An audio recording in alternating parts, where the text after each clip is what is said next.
Hello दोस्तों, welcome to my YouTube channel. और आज हम फिर लेकर के आ गए हैं बोलेरो सीरीज़ में DCM 2.5D ECM के सेंसर 1 और सेंसर 2। हम जब गाड़ी को स्कैन करते हैं तो अक्सर ये प्रॉब्लम देखने में मिलता है। DTC कोड आता है कि sensor 1 supply error, sensor 2 supply error. जैसा कि कोड एक हमने यहाँ पर लिया हुआ है DTC P0642, sensor supply 1 low error. P0653, sensor supply 2 high error. तो ये सेंसर 1 क्या है, सेंसर 2 क्या है, इसको हम कैसे जानेंगे, कैसे डायग्नोस करेंगे कि सेंसर 1 की प्रॉब्लम बता रहा है तो कहाँ से प्रॉब्लम हो सकता है, सेंसर 2 स्कैनर में आ रहा है तो कहाँ से प्रॉब्लम हो सकती है। अक्सर इस चीज़ को हम नहीं जानते हैं और इधर उधर भटकते रहते हैं। तो चलिए आज हम देखते हैं सेंसर 1 और सेंसर 2 क्या होता है बोलेरो 2.5D ECM में।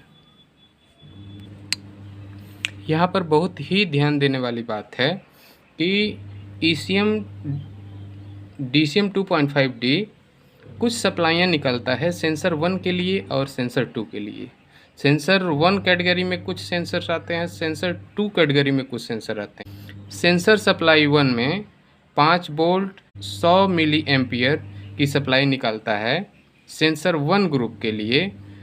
पिन नंबर 75, 76, 77, 75, 76 और 77 नंबर पिन से DCM 2.5D ECM sensor 1 group के लिए 5 वोल्ट 100 यानी 100 मिली एम्पियर का वोल्टेज निकालता है, जो कि उसके अंतर्गत ये सारे सेंसर आते हैं जिन पर ये 5 वोल्ट 100 मिली एम्पियर की सप्लाई जाती है। तो उसमें से पहला सेंसर है बूस्ट प्रेशर सेंसर। ये सेंसर 1 के कैटेगरी में आता है। Vehicle speed sensor, APP sensor 1, EGR feedback sensor, clutch sensor, camshaft sensor. ये 6 सेंसर इस प्रकार के हैं जो सेंसर सप्लाई 1 के कैटेगरी में आते हैं। हमारा फॉल्ट कोड आया कि सेंसर सप्लाई 1 लो एरर। तो हम इन सेंसरों के ऊपर काम करेंगे, इन सेंसरों की सप्लाई देखेंगे, सप्लाई प्रॉपर है कि नहीं है, और इन सेंसरों से लगाए ECM के पिन नंबर 75, 76 और 77 तक कंटिन्यूटी चेक करेंगे। और आइए हम देखते हैं कि सेंसर सप्लाई 2 क्या है, सेंसर 2 क्या है।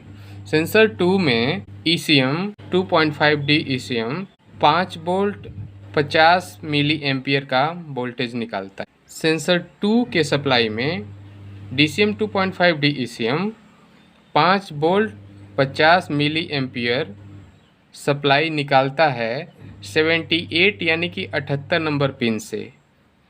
वो सप्लाई जाती है जो कि सेंसर 2 के अंतर्गत सेंसर आते हैं। तो सेंसर 2 के अंतर्गत आने वाले सेंसर, पहला है APP सेंसर 2 और दूसरा है रेल प्रेशर सेंसर।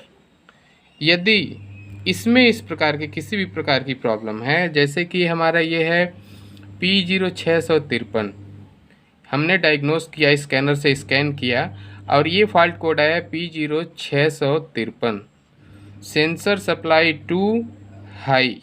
यदि इसका फॉल्ट कोड आ रहा है तो उस कंडीशन में हम ECM के 78 नंबर पिन से लगाए APP सेंसर 2 के सप्लाई को, रेफरेंस वोल्टेज को देखेंगे और वहीं से रेल प्रेशर सेंसर के रेफरेंस वोल्टेज को चेक करेंगे।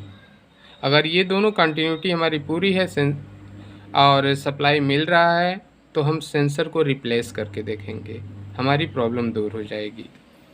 तो सेंसर 1 और सेंसर 2, यदि इसका फॉल्ट आ रहा है तो सीधा आपको समझ में आना चाहिए कि सेंसर 1 का फॉल्ट आ रहा है तो ECM के पिन नंबर 75, 76, 77 नंबर से जो भी वायरिंग निकल रही है उन संबंधित सेंसर को हम चेक करें, वहाँ तक हमारी सप्लाई पहुँच रही है कि नहीं पहुँच रही है। सेंसर 2 से प्रॉब्लम यदि आता है, सेंसर सप्लाई 2 यदि फॉल्ट कोड आ रहा है तो हम सीधा ECM के 78 नंबर पिन से लगाए APP सेंसर 2 और रेल प्रेशर सेंसर के सप्लाई को चेक करेंगे।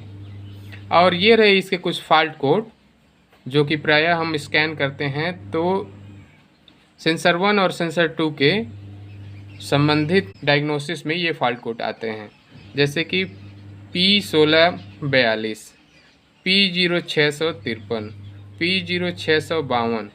यदि इनमें से कोई फॉल्ट कोड है तो हम सेंसर सप्लाई 2 को चेक करते हैं, उसकी वायरिंग चेक करेंगे, उसका ग्राउंड चेक करेंगे और ECM का पूरा ग्राउंड चेक करेंगे, पूरी गाड़ी की ग्राउंड चेक करेंगे। इससे भी दिक्कत इस प्रकार की आती है, यदि कहीं से भी ग्राउंड यदि पूरा नहीं मिल रहा है, अर्थ यदि हमें पूरा नहीं मिल रहा है, तो इस प्रकार के कोड बन जाते हैं। और P1641, P0642, P0643, इस कंडीशन में हम सेंसर 1 की सप्लाई चेक करेंगे। सेंसर 1 के सप्लाई जहाँ से निकलती है हमारे ECM से 75, 76, 77, इन तीनों पिनों से जो भी सप्लाई निकल रही है संबंधित सेंसर के लिए, वहाँ से वहाँ तक की कंटिन्यूटी चेक कर लेंगे, वहाँ से सेंसर पर वोल्टेज चेक कर लेंगे, ग्राउंड सारे चेक कर लेंगे। और उसके बाद भी यदि प्रॉब्लम नहीं दूर होती है तो संबंधित सेंसर को हम चेंज करके देखेंगे, हमारी परेशानी दूर हो जाएगी। तो ये रहा हमारा सेंसर 1 और सेंसर 2। यदि आपको हमारी वीडियो थोड़ी सी भी इंफॉर्मेटिव लगे तो please like, share and subscribe. धन्यवाद।